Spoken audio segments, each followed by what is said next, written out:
Hello everyone, welcome back to infinity education bright learn. My self Sushil Thakur. और आज हम fractions के ऊपर बात करेंगे। Key points of fractions and fundamental operations on fractions. ठीक है।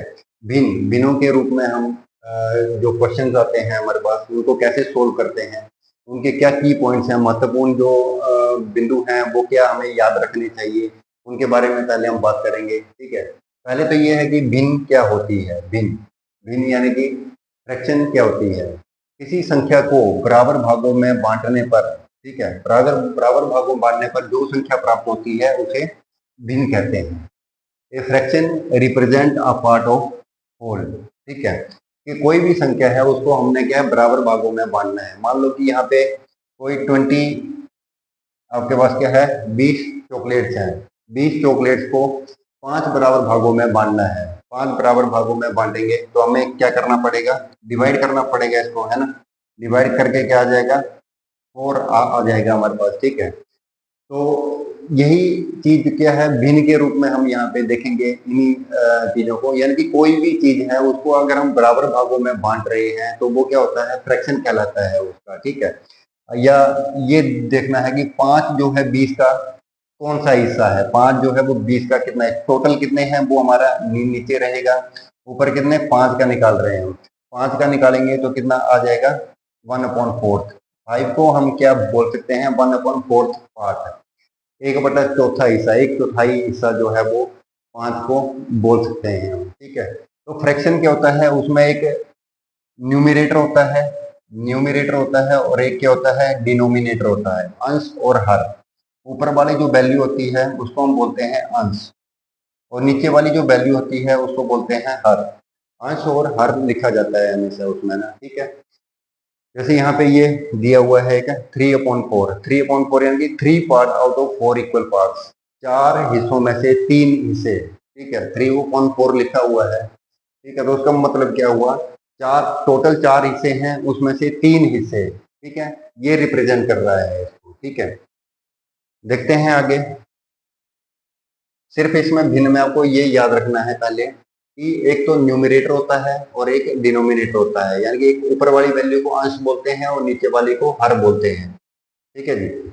आगे हमें देखना है कितने प्रकार के फ्रैक्शंस होते हैं, टाइप्स ऑफ फ्रैक्शन, या भिन्न के कितने प्रकार होते हैं। सबसे पहले आता है साधारण भिन्न, यानी कि प्रॉपर फ्रैक्शन, जिसको हम बोलते हैं इंग्लिश में प्रॉपर फ्रैक्शन।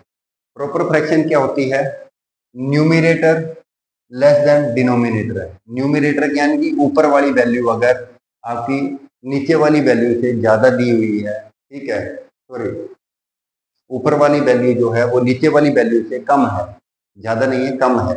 अगर कम हो तो वो क्या होता है, प्रॉपर फ्रैक्शन होती है। जब भी हम उसको आंसर निकालते हैं, कंप्लीट डिवाइड करके कंप्लीट आंसर निकालते हैं, तो उसका हमेशा जो भी आंसर आता है वो 1 से कम होता है।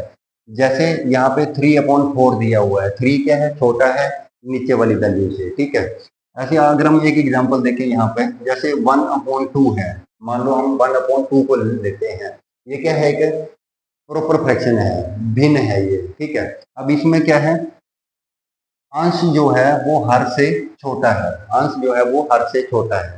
अगर हम इसको डिवाइड करें, आगे हम डिवाइड करें इसको, तो क्या आ जाएगा, अगर हम इसको डिवाइड करें ऐसे, ठीक है, 2 यहाँ 1 छोटा है तो यहाँ पे 0 आ जाएगा, पॉइंट लग जाएगा। ठीक है, यहाँ पे एक 0 लग जाएगी। ठीक है, 2 5 10, इसी तरीके से आ जाएगा। तो हमारा आंसर क्या आ जाएगा, 0.5। 0.5 जो है, 0.5 जो है वो इसका आंसर आएगा। तो ये चीज हमेशा याद रखनी है जब भी आप प्रॉपर फ्रैक्शन के बारे में कोई भी क्वेश्चन पूछा जाए आपसे, कि अगर हम इसको सॉल्व करें प्रॉपर फ्रैक्शन को तो उसका आंसर क्या आएगा, तो लेस देन 1 आएगा उसका आंसर। हमेशा हमेशा जो है उसका आंसर लेस देन 1 होता है। क्लियर है प्रॉपर फ्रैक्शन का।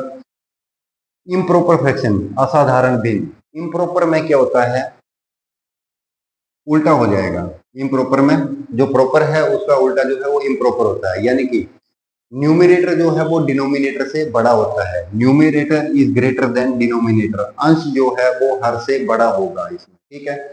इस टाइप के क्वेश्चन जब भी आप करते हैं, अगर इसको हम कंप्लीट सॉल्यूशन निकालें इसका, तो इसका आंसर क्या है, ग्रेटर देन और इक्वल टू 1 आता है। हमेशा 1 से बड़ा होगा या 1 के बराबर होगा। जैसे एग्जांपल लेते हैं दोनों, मान लो यहाँ पे 4/4 है, ठीक है। 4/4 भी क्या है, ये एक इम्प्रॉपर फ्रैक्शन का ही एग्जांपल है। अगर हम इसको डिवाइड कर दें, दोनों को काट दें, तो आंसर क्या आ जाएगा हमारा 1, ठीक है। इसी तरीके से अगर दूसरा हम इसमें जो एग्जांपल दिया हुआ है, एक और ले लेते हैं यहाँ पे एग्जांपल। मान लो 15/6, 15/6, ये हमने एग्जांपल ले लिया। अब अगर इसको हम डिवाइड करें तो क्या आ जाएगा, 15 और 6 को डिवाइड करें अगर हम, 15 6 2 जा कितने होते हैं 12, 3 आ गया इधर, ठीक है।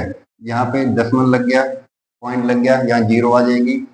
6 5 जा कितने होते हैं 30, तो आंसर कितना आ गया 2.5, आंसर आ गया 2.5। तो ये हमेशा याद रखना है, प्रॉपर फ्रैक्शन में आपका लेस देन 1 आंसर आता है, और इम्प्रॉपर फ्रैक्शन जो असाधारण भिन्न है उसमें ग्रेटर देन और इक्वल टू 1 आता है, यानी कि एक से बड़ा भी हो सकता है या एक भी जो है उसका आंसर हो सकता है।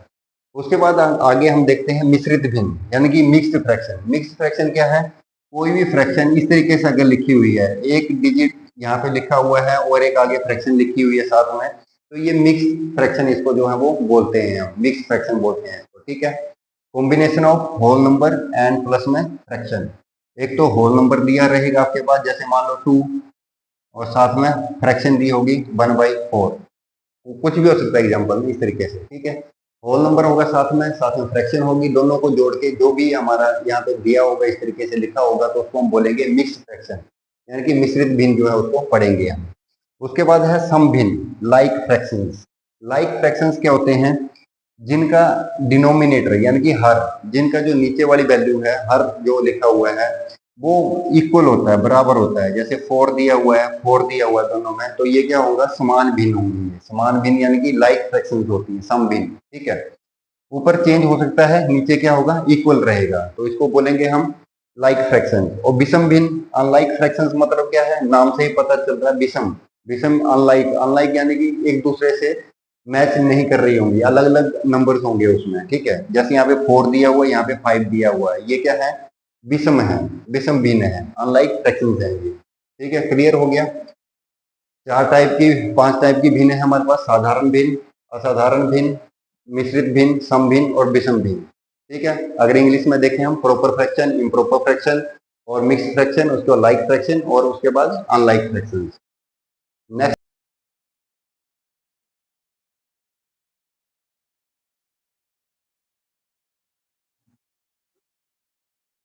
नेक्स्ट देखते हैं अब क्या है इसमें। अब आकृतियों के साथ भिन्न को समझते हैं हम ना, कि अगर आपके पास कोई शेप दी हुई है, उनके साथ में अगर भिन्न के रूप में उनको लिखना है, फ्रैक्शन के रूप में उनको लिखना है, तो कैसे लिखोगे आप फ्रैक्शन के रूप में, ठीक है। तो यहाँ पे कुछ एग्जांपल्स जो हैं वो दिए हुए हैं। जैसे मान लो ये कितने बॉक्स हैं, 1 2 3 4 और 5, टोटल क्या है 5 दिए हुए हैं आपके पास।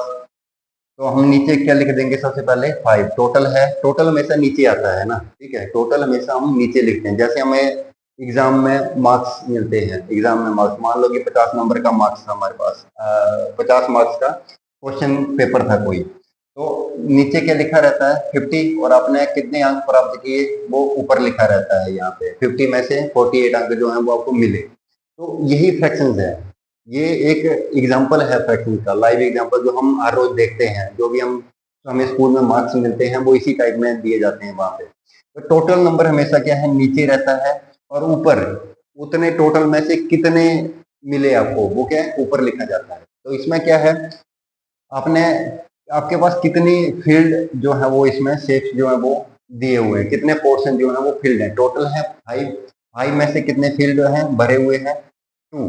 तो ये इस तरीके से हम इसको फ्रैक्शन को, जो फ्रैक्शन के रूप में इस शेप वाले क्वेश्चन को है वो कर सकते हैं। इसी तरीके से नेक्स्ट है, कितने पार्ट हैं, 1 2 3 4, 4 है टोटल, ठीक है। और फील्ड कितने हैं, कलर के साथ फील्ड कितने किए हुए हैं 3, 4 में से 3 जो है वो कलर के साथ फिल किए हुए हैं, तो इसका जो फ्रैक्शन रूप आ जाएगा, भिन्न का रूप जो आ जाएगा 3/4 आ जाएगा। इसी तरीके से अगर हम एक और एग्जांपल लें, मान लो आपके पास सर्कल है, सर्कल को 4 हिस्सों में डिवाइड किया हुआ है, इसमें से ये एक आपका शेडेड है, तो इसको कैसे लिखेंगे हम फ्रैक्शन के रूप में। तो ये कमेंट करके बताएं आप इसका आंसर, ठीक है।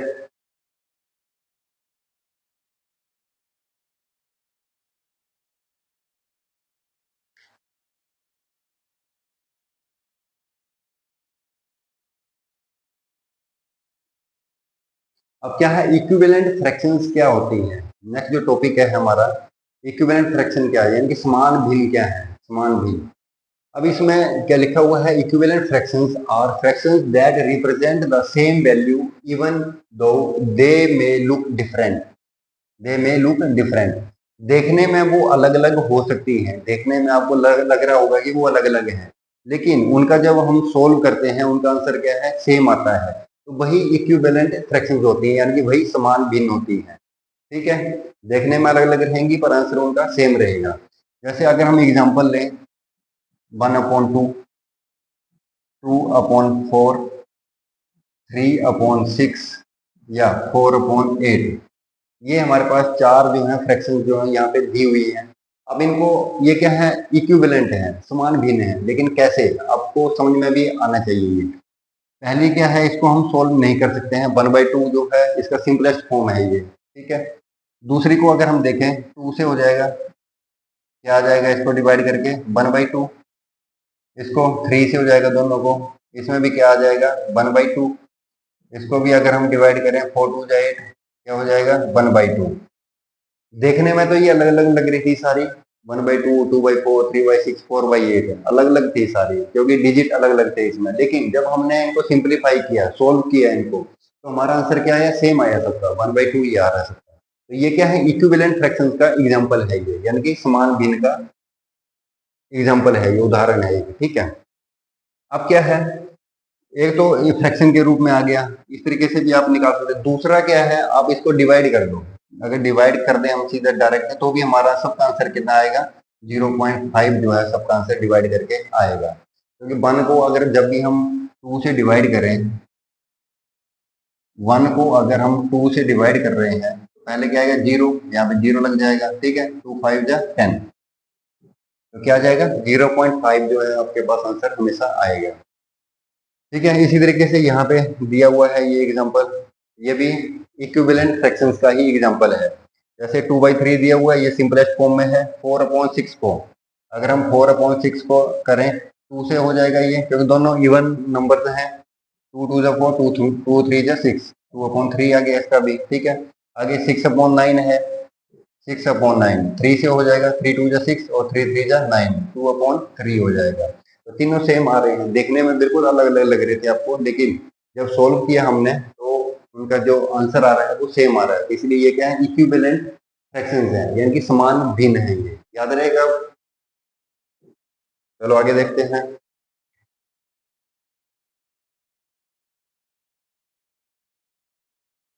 Reciprocal fractions. Reciprocal of a fraction is obtained by interchanging its numerator and denominator.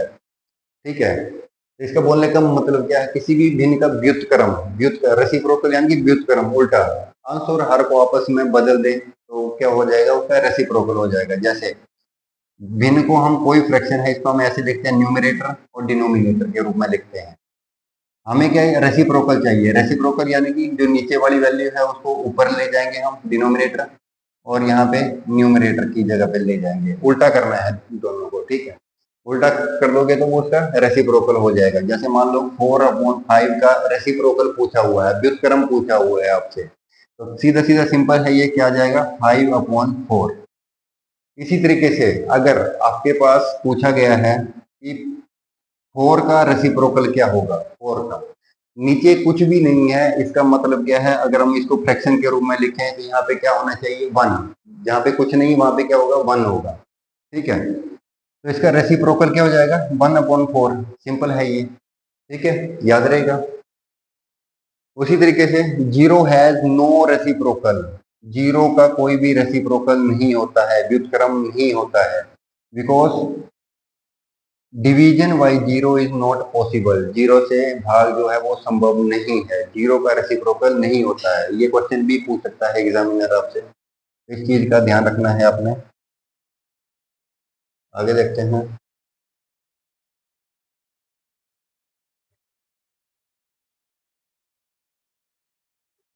If the numerator of a fraction is zero then the value fraction is zero. Clear है? अगर किसी भिन्न का अंश शून्य है तो भिन्न का मान भी शून्य ही होगा। भिन्न का अंश शून्य है, 0/4, तो इसका आंसर क्या आएगा? 0। मान भी शून्य आएगा। अंश अगर शून्य है तो आंसर भी क्या आएगा? शून्य ही आएगा आपका। If the denominator is of a fraction is 0, पहले क्या था? न्यूमरेटर था, अब डिनोमिनेटर था। ठीक है, अब इसमें थोड़ा सा फर्क है। अगर आपके पास ऐसे दिया हुआ है 4/0, 4/0, तो इसका आंसर क्या होगा? हमेशा इन्फिनिटी। इसका आंसर हमेशा इन्फिनिटी होता है, ये ध्यान रखना है। थोड़ा सा चेंज है, अगर अंश 0 है, न्यूमरेटर 0 है, तो क्या आएगा? 0 ही आएगा उसका आंसर। और अगर डिनोमिनेटर 0 है तो इन्फिनिटी आएगा उसका आंसर। ठीक है। If the numerator and denominator have no common factors then other than 1, then the fraction called its simplest form. अगर मैं लिखूं इसको 4/6, ठीक है, यहाँ बात कर रहे हैं ये, ठीक, यहाँ पर बात कर रहे हैं सिंपलेस्ट फॉर्म, यानी कि सरलतम रूप। जो भिन्न का सरलतम रूप में लिखना है, जैसे मान लो भिन्न को सरलतम रूप क्या होता है उसमें, अगर हम इसको सोल्व कर लें, 2 2 जा 4, 2 3 जा 6, इसके बाद क्या है? इसको हम डिवाइड नहीं कर सकते हैं और ज्यादा, इसको और काट नहीं सकते हम। 2/3 इसका सरलतम रूप है, भिन्न का सरलतम रूप है। ठीक है, तो ये सिंपलेस्ट फॉर्म हो गया। इंग्लिश में सिंपलेस्ट फॉर्म, हिंदी में सरलतम रूप। जब हम किसी भी भिन्न को और आगे क्या है? सोल्व नहीं कर सकते हैं, तो वो उस भिन्न का सरलतम रूप होता है।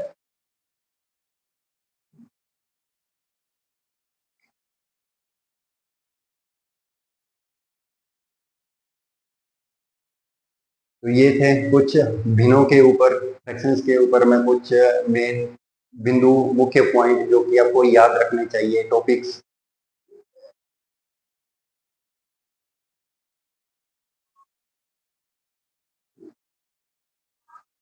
ये थे फ्रैक्शन से रिलेटेड कुछ महत्वपूर्ण पॉइंट जो कि आपको याद रखने चाहिए। जब भी फ्रैक्शन वाला टॉपिक अगर आप करोगे तो इसमें इन चीज़ों का इस्तेमाल कहीं ना कहीं जरूर होगा। तो ये चीज़ें पता रहेंगी आपको, तो आप आसानी से उस टॉपिक को जो है वो सॉल्व कर सकते हैं। अगर आपको ये टॉपिक अच्छा लगा हो तो इस वीडियो को लाइक, शेयर और सब्सक्राइब करें। मिलते हैं ऐसे ही अगली ज्ञान भरी वीडियो के साथ में, तब तक देखते रहिए और सीखते रहिए। Thank you.